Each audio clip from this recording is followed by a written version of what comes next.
Good morning students. हम BA first year के first paper भारतीय दर्शन को इस क्लास में समझने की कोशिश करेंगे।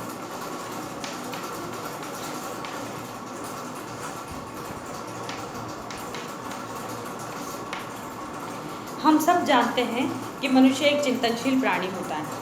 वो जिस जगत में रहता है उस जगत में दिखाई देने वाली विभिन्न प्रकार की वस्तुओं, विभिन्न प्रकार के प्राणियों, उनको जानने की कोशिश करता है, समझने की कोशिश करता है। इसके अलावा अपने जैसे ही दिखने वाले जो दूसरे मनुष्य होते हैं उनके साथ अपने संबंधों को लेकर भी विचार करता है। मनुष्य के मन में कई तरीके के सवाल आते हैं, जैसे ये जगत कैसे बना, कब बना, क्या ये जगत किसी टाइम में बना है या हमेशा से है शाश्वत रूप में, इसमें कोई परिवर्तन आता है या इस जगत में आने वाले परिवर्तनों के पीछे कोई शक्ति काम कर रही है या वो यांत्रिक रूप से हो रहे हैं। ईश्वर है कि नहीं है और ईश्वर इस जगत को कितना प्रभावित करता है, आत्मा है या नहीं है तो उसका स्वरूप कैसा है।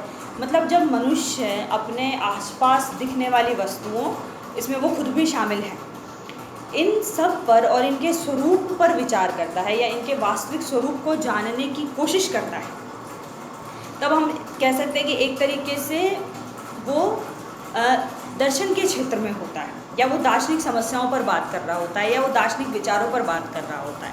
जैसे अंग्रेज़ी में इसे कहते हैं फिलॉसफी और हिंदी में इसे कहा जाता है दर्शन शास्त्र। फिलॉसफी दो शब्दों से बना है, फिलॉस और सोफिया। फिलॉस का मतलब होता है अनुराग और सोफिया का मतलब होता है ज्ञान। तो ज्ञान के लिए अनुराग। तो फिलॉसफी, वेस्टर्न फिलॉसफी में मुख्यतः बौद्धिक रूप से जगत को, आत्मा को, ईश्वर को, मनुष्य को, उसके वास्तविक स्वरूप को समझने की कोशिश की जाती है। अब जब हम भारतीय दर्शन की बात करते हैं तो यहाँ पर दर्शन शास्त्र दृष्ट धातु से मिलकर बना है। दृष्ट धातु का मतलब होता है जिसके द्वारा देखा जाए। तो यहाँ पर भारतीय दर्शन में दर्शन से तात्पर्य है जिसके द्वारा तत्व का साक्षात्कार किया जाता है। तत्व का साक्षात्कार से मतलब हम कह सकते हैं कि इस जगत के मूल में वास्तव में क्या है। हम जब इस जगत के वास्तविक स्वरूप को जान लेंगे तो एक तरीके से हम जान लेंगे कि जगत वास्तव में है क्या। अब हम भारतीय दर्शन की बात करें तो भारतीय दर्शन का प्रारंभ माना जाता है कि वेदों में एक सूक्ष्म रूप में या छिपे हुए रूप में हमें दर्शन दिखाई देता है, जिसका एक तरीके से कह सकते हैं विकास उपनिषदों के समय हुआ। ठीक है, उपनिषद का मतलब, उपनिषद 3 शब्दों से मिलकर बना होता है, जिसका मतलब होता है कि आप किसी के निकट बैठकर जब दार्शनिक प्रश्न, जितने भी जगत के बारे में, आत्मा के बारे में, ईश्वर के बारे में पर विचार करते हैं, और तो वो उपनिषदों में हमारे यहाँ पर इसकी चर्चा की गई है। उपनिषदों के बाद में हमारे यहाँ पर अगर दर्शन में शामिल करें तो आता है सूत्र काल, जिसमें अलग अलग दर्शनों के सूत्र लिखे गए, जैसे न्याय सूत्र, वैशेषिक सूत्र, सांख्य सूत्र। तो एक तरीके से हम भारतीय दर्शन का अगर विभाजन करने की कोशिश करें तो हम ये कह सकते हैं कि भारतीय दर्शन को आस्तिक और नास्तिक 2 भागों में बांटा गया है। हम पहले यहाँ एक टेबल बना लेते हैं और उसके बाद हम उस टेबल को समझने की कोशिश करेंगे, थोड़ा एक्सप्लेन करेंगे, तब हम क्लियर करेंगे कि भारतीय दर्शन में जो विभिन्न स्कूल्स हैं या कह सकते हैं कि विभिन्न संप्रदाय हैं वो कौन कौन से हैं और उनका आधार क्या है, किस चीज़ को, वेदों को या स्वतंत्र चिंतन को वो आधार बनाकर अपनी बात कहते हैं। तो हम ये कह सकते हैं कि भारतीय दर्शन, ठीक है, इसमें हम 2 भागों में बात करते हैं, आस्तिक और नास्तिक। ठीक है, अब ये जिन्हें हम आस्तिक कह रहे हैं ये बेसिकली वो हैं जो वेदों पर आधारित है, उपनिषदों पर आधारित है, और जिन्हें हम नास्तिक कह रहे हैं बेसिकली वो हैं जो वेदों और उपनिषदों से सीधे प्रभावित नहीं है, एक तरीके से कह सकते हैं स्वतंत्र चिंतन पर आधारित है। तो मैं नास्तिक दर्शन को इस तरीके से भी कह सकती हूँ कि जो स्वतंत्र चिंतन पर आधारित है।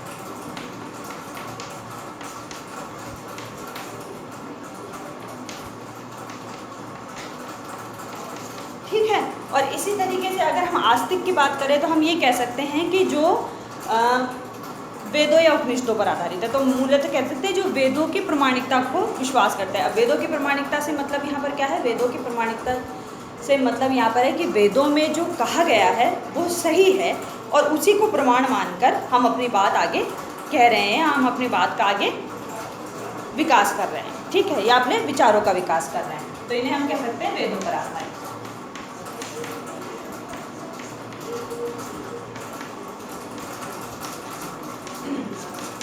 एक बात और यहाँ पर क्लियर, जब हम आस्तिक नास्तिक कहते हैं तो आपको ऐसा लग रहा होगा कि आस्तिक और नास्तिक आज तक आप लोगों ने जो सुना ये उससे थोड़ा अलग है। आस्तिक या नास्तिक जो सामान्य जन में प्रचलित बातें हैं वो ये होती है कि आस्तिक वो व्यक्ति होता है जो ईश्वर में या धर्म में विश्वास करता है और नास्तिक वो होता है जो ईश्वर या धर्म में विश्वास नहीं करता और एक तरीके से उनका निषेध करता है। लेकिन जब हम दर्शन के क्षेत्र में आते हैं तो समाज में जो कुछ प्रचलित हैं, जो भी विचार प्रचलित हैं, जो पूर्वाग्रह प्रचलित हैं, उन पर हमें उन्हें एज इट इज़ नहीं अपना सकते, हमें उनका मूल्यांकन करना होता है। एक तरीके से हमें उनका तार्किक विश्लेषण करना होता है, उन चीज़ों को एज इट इज़ हम स्वीकार नहीं कर सकते। ये बात सही है कि आस्तिक नास्तिक का वो अर्थ भी लिया जाता है, लेकिन दर्शन में, खासकर भारतीय दर्शन में जब आस्तिक और नास्तिक की बात की जाती है तो आस्तिक वो होते हैं जो वेदों को प्रमाण के रूप में स्वीकार करते हैं और नास्तिक दर्शन वो हैं जो वेदों को स्वीकार नहीं करते, जिनका अपना स्वतंत्र चिंतन है। अब हमारे सामने बात एक ये आ रही है कि हम आस्तिक दर्शनों में किसे शामिल करें और नास्तिक दर्शनों में हम किसे शामिल करें। तो नास्तिक दर्शन यहाँ पर 3 माने गए हैं। पहला जिसे हम कह सकते हैं बौद्ध दर्शन, दूसरा है जैन दर्शन,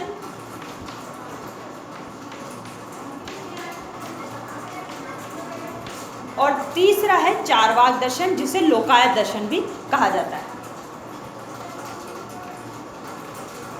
चार्वाक या लोकायत हम बाद में जानने की कोशिश करेंगे कि किसी भी धर्म को बेसिकली किसी एक ही नाम से क्यों बुलाया जाता है, कि चार्वाक को चार्वाक क्यों कहा गया या लोकायत क्यों कहा गया, इस दर्शन को बौद्ध दर्शन क्यों कहते हैं, जैन दर्शन क्यों कहते हैं, ठीक है।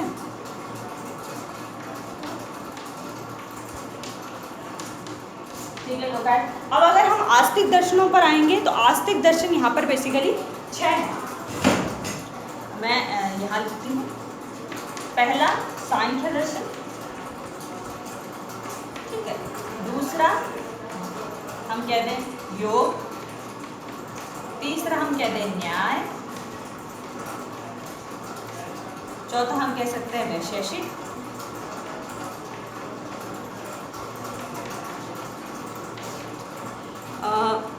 बाकी 5वां और 6ठा मैं यहाँ लिख देती हूँ, तो देखने में दिक्कत आएगी। 5वां हम कह सकते हैं मीमांसा और 6ठा हम कह सकते हैं वेदांत।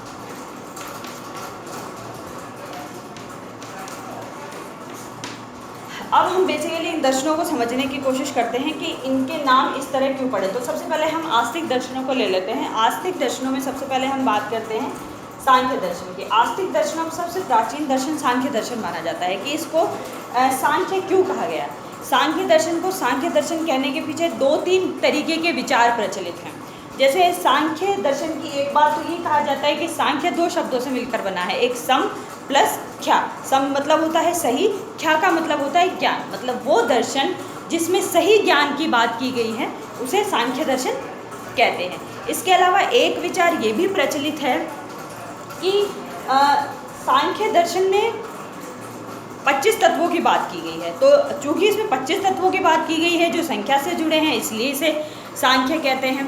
ठीक है, तो इस विषय में बहुत तरीके के विचार हैं, हम निश्चित रूप से कुछ नहीं कह सकते। अब अगर हम योग की बात करें तो योग का मतलब, जो योग दर्शन में योग का मतलब लिया जाता है चित्तवृत्तियों से निरोध करना और अपनी आत्मा को सीधे परमात्मा के साथ उसका योग करना, एक तरीके से जोड़ करना, इसलिए इसे योग दर्शन कहा जाता है। योग दर्शन के प्रणेता हम सब जानते हैं महर्षि पातंजलि है और उन्होंने इसके लिए योग सूत्र लिखा। सांख्य के लिए महर्षि कपिल ने सांख्य सूत्र लिखा है। अब बाद में हम जब डिटेल में इनको पढ़ेंगे तो हम जानेंगे कि इनके दर्शन कैसे विकसित हुए और आज अगर हम इनके दर्शन पढ़ते हैं तो उसके लिए कौन सी कृति हमारे पास अवेलेबल है। ठीक है। अब अगर हम न्याय दर्शन की बात करें तो न्याय दर्शन के प्रणेता महर्षि गौतम हैं। और इसे न्याय नाम क्यों देते हैं? देखिए, इसमें न्याय नाम इसलिए दिया जाता है कि ये पदार्थ के वास्तविक स्वरूप को जानने की कोशिश करता है।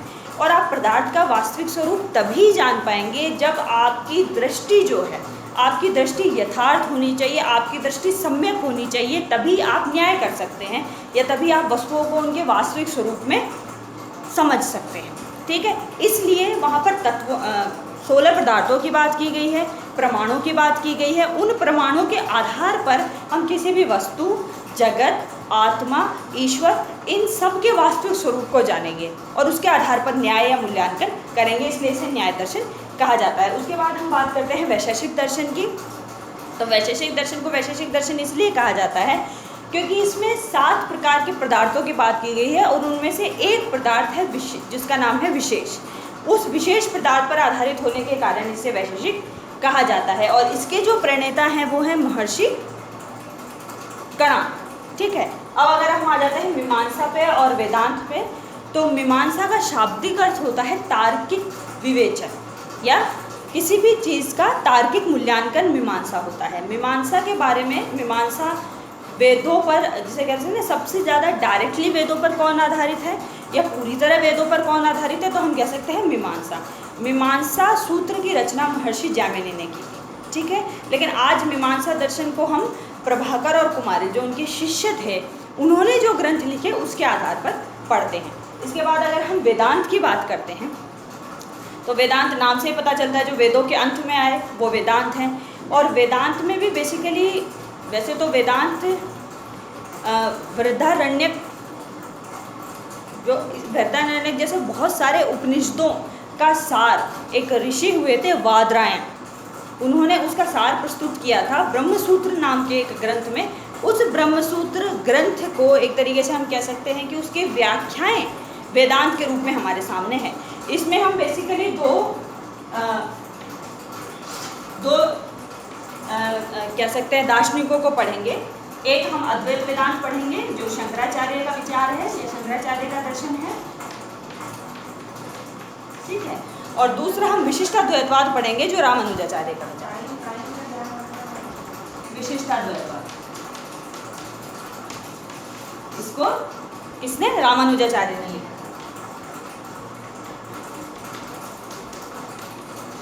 ठीक है, अब हम आ जाते हैं नास्तिक दर्शनों में। नास्तिक दर्शन में सबसे पहले हम बौद्ध दर्शन की बात कर रहे हैं। तो बौद्ध दर्शन महात्मा बुद्ध ने शुरू किया था। और इसे बौद्ध क्यों कहते हैं? क्योंकि बहुत लंबी तपस्या के बाद उनके सामने जो मुख्य प्रश्न था कि दुख से मुक्ति कैसे प्राप्त की जाए, गहन चिंतन के बाद उन्हें इस विषय में जो बोध हुआ, जो ज्ञान हुआ, उसके बाद उन्होंने अपने आप को या उनके शिष्यों ने, उनकी देशनाओं को सुनने वालों ने उन्हें बोधि की संज्ञा दी और उसी से बुद्ध शब्द निकल कर आया, इसलिए इसे बौद्ध दर्शन कहते हैं।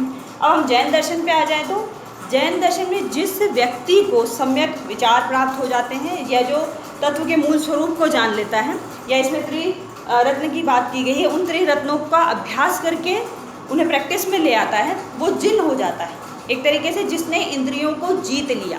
तो उस पर आधारित होने के कारण इसका नाम है जैन। अब अगर हम चारवाक पर आएँ कि इसे चारवाक क्यों कहते हैं, तो इस बारे में भी हम ये कह सकते हैं कि इसका मूल ग्रंथ हमको उपलब्ध नहीं है और चारवाक के बारे में जितनी भी जानकारी हमको प्राप्त होती है वो सारी जानकारी हमको जो दूसरे दार्शनिकों ने चारवाक की आलोचना की है उससे हमें इस बात के बारे में जानकारी मिलता है। ये हम बाद में देखेंगे कि भारतीय दर्शन के जो ग्रंथ लिखे गए हैं या भारतीय दर्शन का जो विकास हुआ है वो रचनाएं किस तरीके से की जाती थी। आज टेक्स्ट बुक में हम जैसे फिलॉसफी पढ़ते हैं उस तरीके से भारतीय दर्शन में ग्रंथ नहीं लिखे गए। तो चारवाक को बेसिकली, चारवाक कहने की मूल वजह जो बताई जाती है वो ये है कि ये दो शब्दों से मिलकर बना है, चारू और वाक। जो इसका प्रचार करने वाले लोग थे वो कहते थे कि वो ऐसी बातें कहते थे जो लोगों को प्रिय लगती थी। चारू यानी होता है प्रिय और वाक यानी होता है बातचीत। तो वो लोगों को सुख में रहने की बात कहते थे, इसलिए वो चारवाक कहलाए। कुछ लोग कहते हैं कि चर्व धातु से मिलकर बना है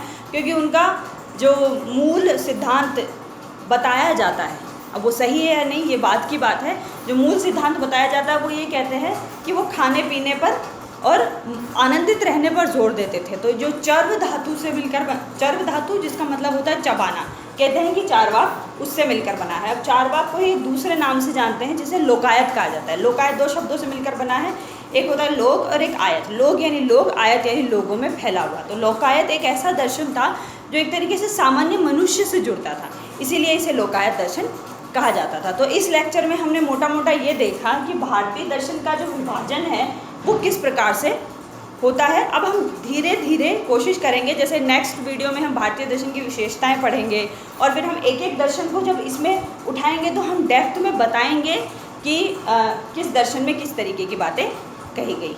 ठीक है, धन्यवाद।